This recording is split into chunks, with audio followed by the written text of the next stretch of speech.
The civilization attacked by enemies which have used time and abused resources, confidence, and good faith of the attacked civilization for now more than 60 years of aggression without any response from the defenders. We knew our more obvious enemies, which is Nazism, fascism, and Bolshevik communism, monsters of the 20th century, luckily defeated, we hoped. But we were not aware of the other monster that was developing deep in our society, which was a mutation of the totalitarian ideology based on resentment, on hate, on distrust, that happens to be socialism and social democracy. This socialism in its civilized appearance, or this vegan version of the cannibalistic communism, social democracy, the soft way of a ride to the final totalitarian state, not in cattle trains, but in our own car. It was growing, and slowly it has been massively occupying all the narrative and authority in our schools, in our universities, teachers, unions, cinemas, literature, and of course in all the media. That is one of our great challenges, the media. And so they came to all the international organizations, the multilateral organizations, and they came, of course, into the European Union through the mainstream parties in all this last development, which has been very extreme and quick in the last 2 decades. This ideology needs individuals which are exchangeable with the least possible capacity of resistance. So the sources and motivations for this resistance have to be dismantled. There is where this European Union starts to show that this craving for sovereignty of the European Union, that means depriving us of the nation, is this particular and specific goal which they need mostly in this moment for the global transformation. In the order you prefer, the values that resist against this kind of submission are faith, religion, nation, fatherland, family, culture, and values: loyalty, courage, compassion, generosity, dignity, hospitality, or what it could mean, this Judeo-Christian civilization, identity. It's the identity which they are looking for after and what they want to dissolve. Everything is under attack in this moment. The main enemies are outside. We have main enemies outside the Western world, like the Chinese, craving for total power, should be clear now for everybody. And we have jihadism, expression of a failed culture. And inside the Western world, we have the 2 main versions of totalitarian socialism. What we can call one of them, the violent and criminal one, that is what we are seeing rapidly expanding in Latin America, undermining every democracy, consolidating dictatorships, and corrupting the whole world, including the European Union. This is the narco-communism, which has been on the rise since 1990 with the Foro de Sao Paulo, which financed its expansion with Venezuelan oil, and today is the biggest drug-dealing cartel of the world. And our elegant, on the other side, we have this narco-communism, and we have this elegant and soft-mannered social democracy that has taken over the parties that used to be the right, the center-right, the Christian Democrats, which all of them, Merkel is the biggest example, the worst example maybe, where the kidnapping of the right, of the conservative positions, traditional conservative positions, have been kidnapped and brought to the leftist narrative all over Europe and of course all over America as well. The EU, and that is one of our problems now, has been completely dominated till now by this social democracy. They have been dismantling by the message, family, life, sense of duty, sense of honor, and above all, this nation.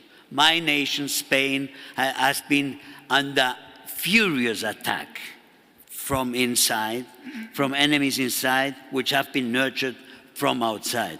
We had never helped from the European Union against the separatists which we have in the Basque Country, which we have in Catalonia.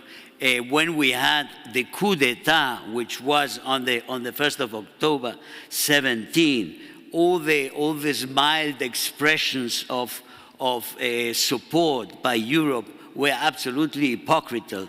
And when we had the criminals who directed it were here and were inside the European Parliament, we had this Belgian justice protecting these people, and they are still protecting them, even if they were deprived of the immunity of the Parliament. It's a shame what Europe did when Spain was directly, as I say, attacked in their territorial integrity. But that's one of the questions.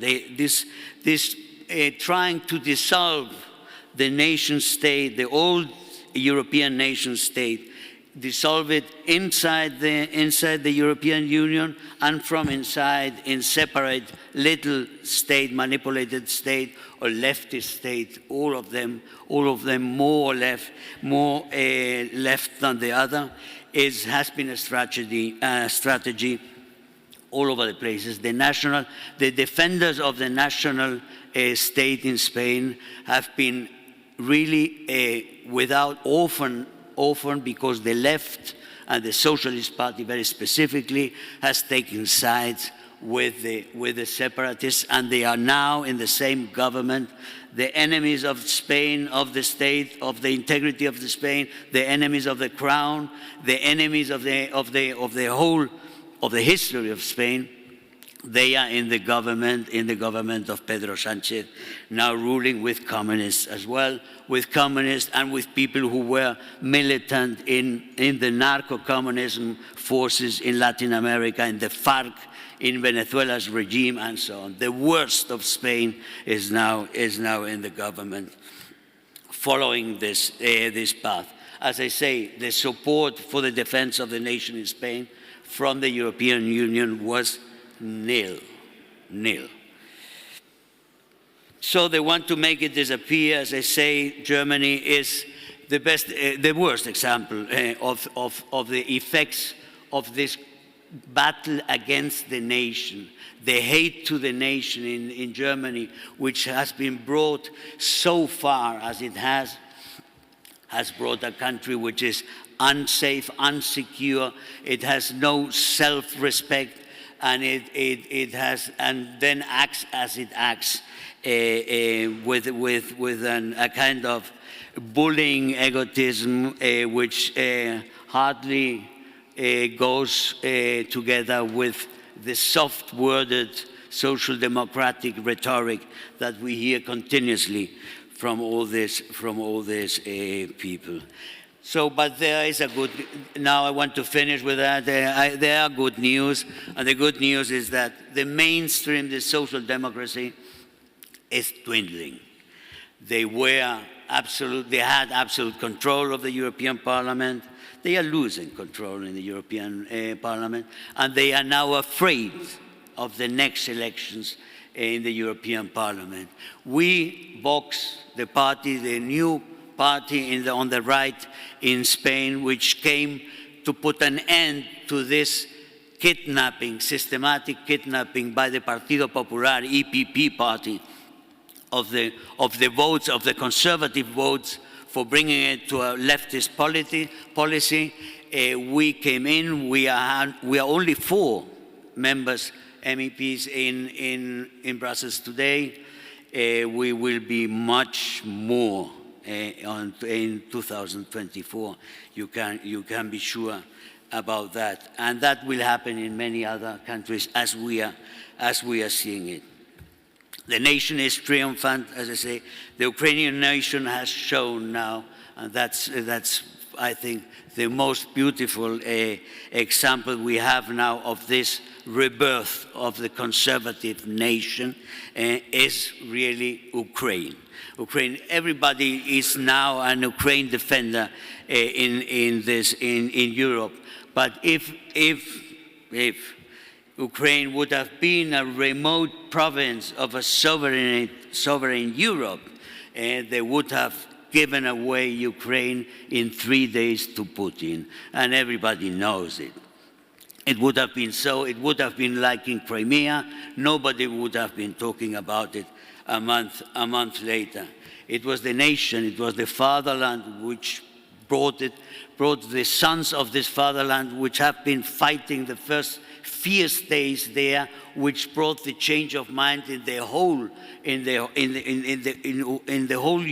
Europe, and also here, where there were so many people very disposed of conceding things for peace sake, and they saw that the way that things were going was completely different. So the fighting nation won support when it didn't have it.